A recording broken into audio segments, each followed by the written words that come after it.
లక్ష్మణ్గఢ్ అనే ఊళ్ళో నీళ్లకి బాగా కరువు ఉండేది.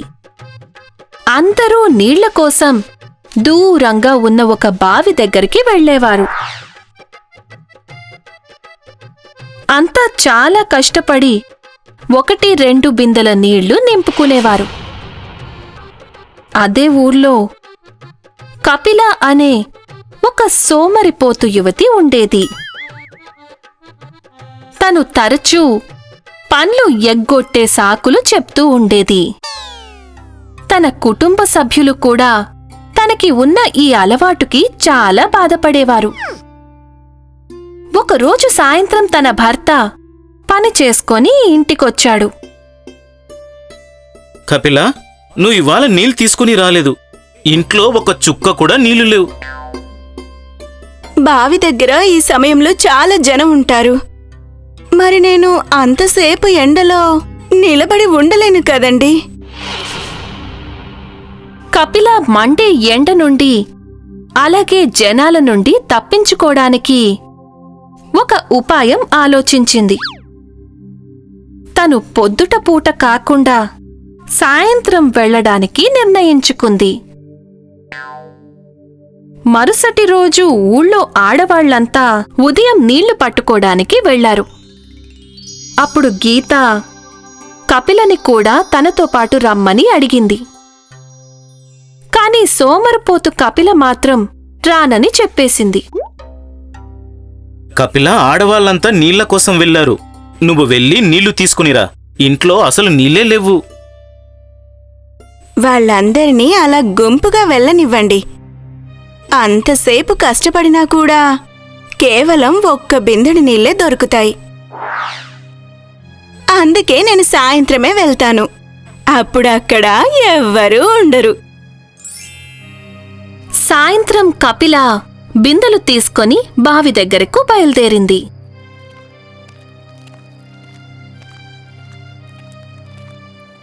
అరే కపిలా వదినా, ఇంత రాత్రి వేళ నీళ్లు పట్టడానికి వెళ్తున్నావా? అవును. అదేంటి వదినా, ఆ బావిలో పెద్ద పిశాచి ఉంటుంది. అక్కడికి సాయంత్రం పూట ఎవ్వరూ వెళ్లరు. అక్కడ రాత్రిపూట ఏవో వింత శబ్దాలు వస్తాయని కూడా నేను విన్నాను. కపిల గీత మాటల్ని పట్టించుకోలేదు. అలాగే బావి వైపుకి బయలుదేరి వెళ్ళింది. బావి దగ్గరికి చేరుకుని కపిల బాల్టీతో నీళ్లు పైకి లాగడానికి ప్రయత్నిస్తూ ఉండగా తనకి ఆ బాల్టీ నుండి కొన్ని శబ్దాలు వినపడ్డాయి. ఎవరైనా ఉన్నారా? పైన ఎవరైనా ఉన్నారా? ఎవరైనా ఉన్నారా? ఓరి భగవంతుడా, నాకు తెలిసి గీత నిజమే చెప్పిందేమో. దయ్యం! ఓరి దేవుడా, నా పని అయిపోయినట్టే. భయపడకు కపిల, ఇది నేను, మెరుస్తున్న చేపని. పొరపాటున ఈ బావిలోకి వచ్చేశాను. చాలా రోజులుగా దిగులుగా ఉన్నాను. దగ్గరలో ఉన్న చెరువులోకి తీసుకెళ్ళి నన్ను వదిలేస్తావా? కపిల తొంగి చూస్తే బావిలో నిండి ఉన్న ఆ బాల్టీలో మాట్లాడే ఒక చేప తనతో మాట్లాడింది. మాట్లాడే చేప? బహుశా దేని గొంతు వినే ఊర్లో వాళ్ళంతా భయపడిపోయారు. అందుకే వాళ్ళంతా బావిలో పిశాచుందననుకున్నట్టున్నారు.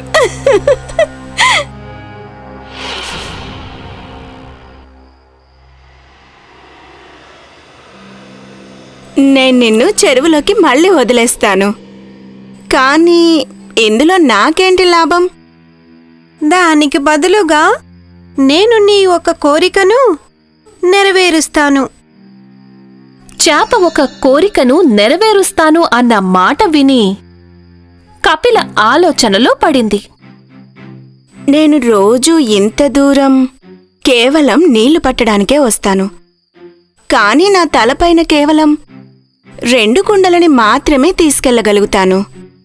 ఒకవేళ నాకు మరో తల, ఇంకో 2 చేతులని ఇవ్వమని అడిగితే అప్పుడు నేను 2 రెట్లు ఎక్కువ నీళ్ళని తీసుకెళ్ళగలుగుతాను.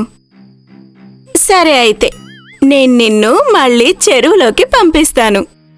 బదులుగా నువ్వు నాకు 1 తలని 2 చేతులని నాకివ్వు. కపిల కోరిన ఈ వింత కోరికను విని చేపకి కూడా ఆశ్చర్యం కలిగింది. ఒకవేళ నువ్వు నిజంగా అదే కోరుకుంటే అప్పుడు అలాగే జరుగుతుంది. కపిల చేపని బాల్టీ నుండి బయటకు తీసి ఆ చెరువులోకి వదిలేసింది. తను అలా చెయ్యగానే చేప ఇచ్చిన మాట ప్రకారం తనకి 1 తల, మరో 2 చేతులు వచ్చాయి. ఇప్పుడు తనకి 2 తలలు ఇంకా 4 చేతులు ఉన్నాయి. ఇది చూసిన కపిల ముందు చాలా సంతోషించింది, కాని తర్వాత బాధపడింది. అబ్బా, నేనా చేపని 4 తలలు 8 చేతులు అడిగుండాల్సింది. అప్పుడు నేను వారానికి ఒక్కరోజే నీళ్లు నింపాల్సొచ్చేది. ఇక అప్పుడు కపిల తన ఇంటికి చేరుకుంది.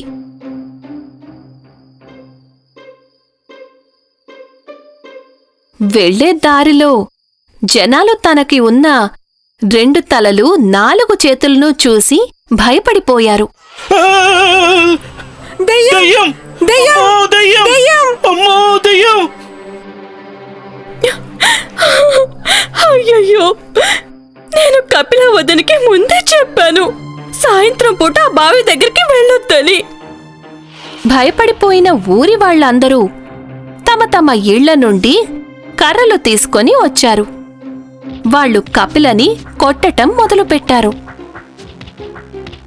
అయ్యో, నన్నెవరైనా కాపాడండి! నేను భూతాన్ని కాదు. ఆ బావిలో కూడా దయ్యం లేదు. నేను కపిలని. కపిల బావిలో మాట్లాడే చేప గురించి, అలాగే అది తనకిచ్చిన వరం గురించి అందరికీ చెప్పడానికి ప్రయత్నం చేసింది. కాని ఎవ్వరూ కూడా తన మాటను నమ్మలేదు. అంతేకాక తననే దయ్యం అని అనుకుని తన నుండి దూరంగా పారిపోయారు. కపిల సోమరిపోతుతనం వల్ల తనకే హాని తలపెట్టుకుంది. ఈ కథ నుండి మనం ఏం నేర్చుకున్నామంటే, సోమరిపోతుగా ఉన్నవాళ్లు జీవితంలో ఎప్పటికీ ముందుకు వెళ్ళలేరు. ఎందుకంటే వాళ్ళు ఎప్పుడూ పనులను ఎగ్గొట్టడానికి సాకులు ఆలోచిస్తూ ఉంటారు కాబట్టి. అందుకే మనం ఎప్పుడూ కష్టపడాల్సి వచ్చినప్పుడు పారిపోకూడదు.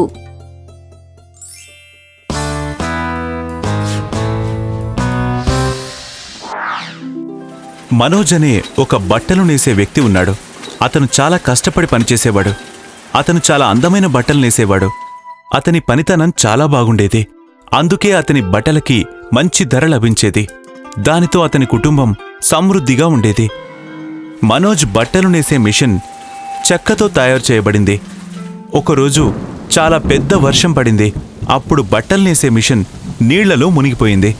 తర్వాతి రోజు మనోజ్ మెషిన్ పరిస్థితి చూసి, ఓరి దేవుడా, చెక్క మొత్తం బాగా నానిపోయిందే. నేనివన్నీ మార్చాల్సి ఉంటుంది. అలా అతను కలప తీసుకురావడానికి అడవికి బయలుదేరాడు. అతను అడవిలోకి వెళ్ళాడు. నేను ఒక పెద్ద బలమైన చెట్టును వెతికి తీరాలి. దాని చెక్క పొడవుగా ఉండాలి, బలంగా ఉండాలి. సరే, వెళ్ళి అటువైపు చూస్తాను. అతను అన్ని చెట్లని చాలా క్షుణ్ణంగా చూడ్డం మొదలుపెట్టాడు.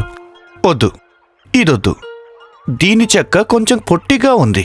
అడవి లోపల అతనికి చాలా బలంగా ఉన్న ఒక పెద్ద చెట్టు కనిపించింది. ఇది సరిగ్గా సరిపోయేలా ఉంది. దీని చెక్క చాలా లావుగా పొడుగా కూడా ఉంది. పోనిలే, దీన్ని ఇప్పుడే నరుకుతాను. అతను చెట్టు దగ్గరికి వెళ్ళాడు. అతను గొడ్డలు పైకెత్తిన వెంటనే, ఆగు మానవా.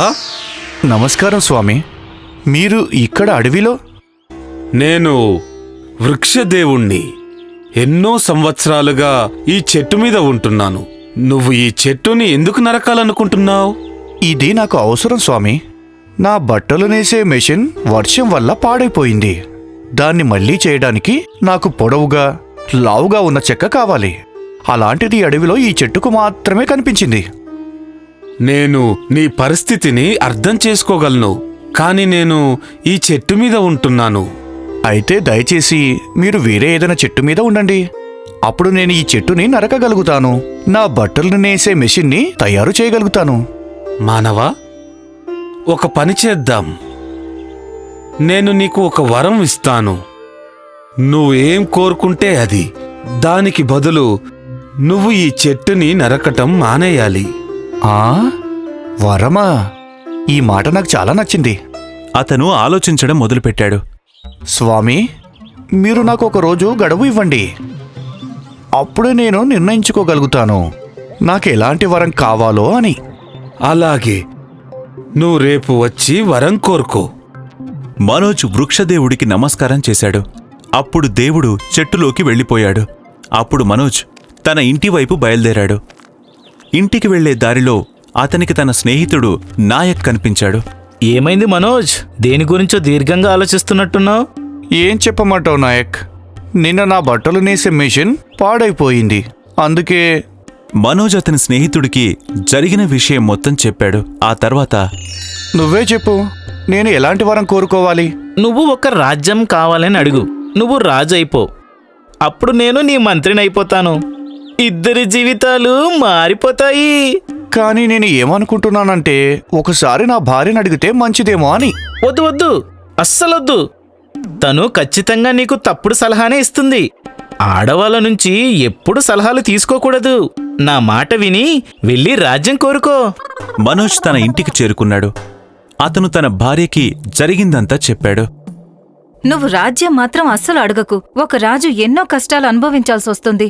పైగా ప్రాణాపాయం ఎప్పుడూ ఉంటూనే ఉంటుంది. అలాంటి సంపద ఉండి ఏం ప్రయోజనం?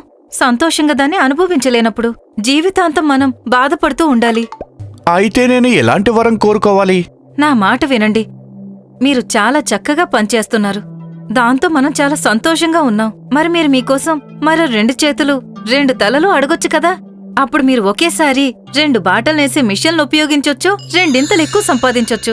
దాంతో మన జీవితం ఎప్పుడూ సమృద్ధిగానే ఉంటుంది. హా, ఇదేదో చాలా బాగుంది. తర్వాత రోజు మనోజ్ అడవికి చేరుకున్నాడు. వృక్షదేవుడా, వృక్షదేవుడు ప్రత్యక్షమయ్యాడు. చెప్పు మానవా, నీకు ఏం వరం కావాలో ఆలోచించుకున్నావా? నాకు 2 తలలు ఇంకా 4 చేతులు కావాలి. అప్పుడే నేను ఒకేసారి 2 బట్టలు నేసే మెషిన్లు ఉపయోగించగలుగుతాను. నిజంగా నీకు ఈ వరమే కావాలా? మళ్ళీ ఒకసారి ఆలోచించుకో. అవును స్వామి, నాకు ఇదే కావాలి. సరే, తథాస్తు. మనోజ్కి ఇప్పుడు 2 తలలు 4 చేతులు ఉన్నాయి. అతను గ్రామం వైపు వెళ్లడం మొదలుపెట్టాడు. ఇప్పుడు నేను చాలా ప్రసిద్ధి చెందుతాను. 2 తలలు ఇంకా 4 చేతులు ఉన్న మొదటి వ్యక్తిని నేనే. అప్పుడే ఒక పాప మనోజ్ని చూస్తుంది. ఎవరైనా కాపాడండి! కాపాడండి! మనోజ్ పాపను సముదాయించటానికి తన వైపుగా వెళ్లబోతూ ఉంటాడు. అప్పుడే కొందరు గ్రామస్తులు అతని వైపు పరుగులు తీస్తూ వస్తారు. వాళ్ల చేతుల్లో కర్రలున్నాయి. ఇతను కొట్టండి! ఇతను రాక్షసుడు! కొట్టండి! రాక్షసుల్లా ఉన్నాడు! బాగా కొట్టండి! కొట్టండి! వదలకండి! ఊరిలో వాళ్ళు మనోజ్ని చాలా గట్టిగా కొట్టారు. అలా చివరికి అతను చనిపోయాడు. మనోజ్ మూర్ఖత్వం అతని ప్రాణం తీసుకుంది. అందుకే అంటారు, భగవంతుడు మనకు అన్నీ ఇచ్చాడు. కాబట్టి మనం ఏదైనా నిర్ణయం తీసుకోవడానికి ముందు బాగా ఆలోచించుకోవడం మంచిది.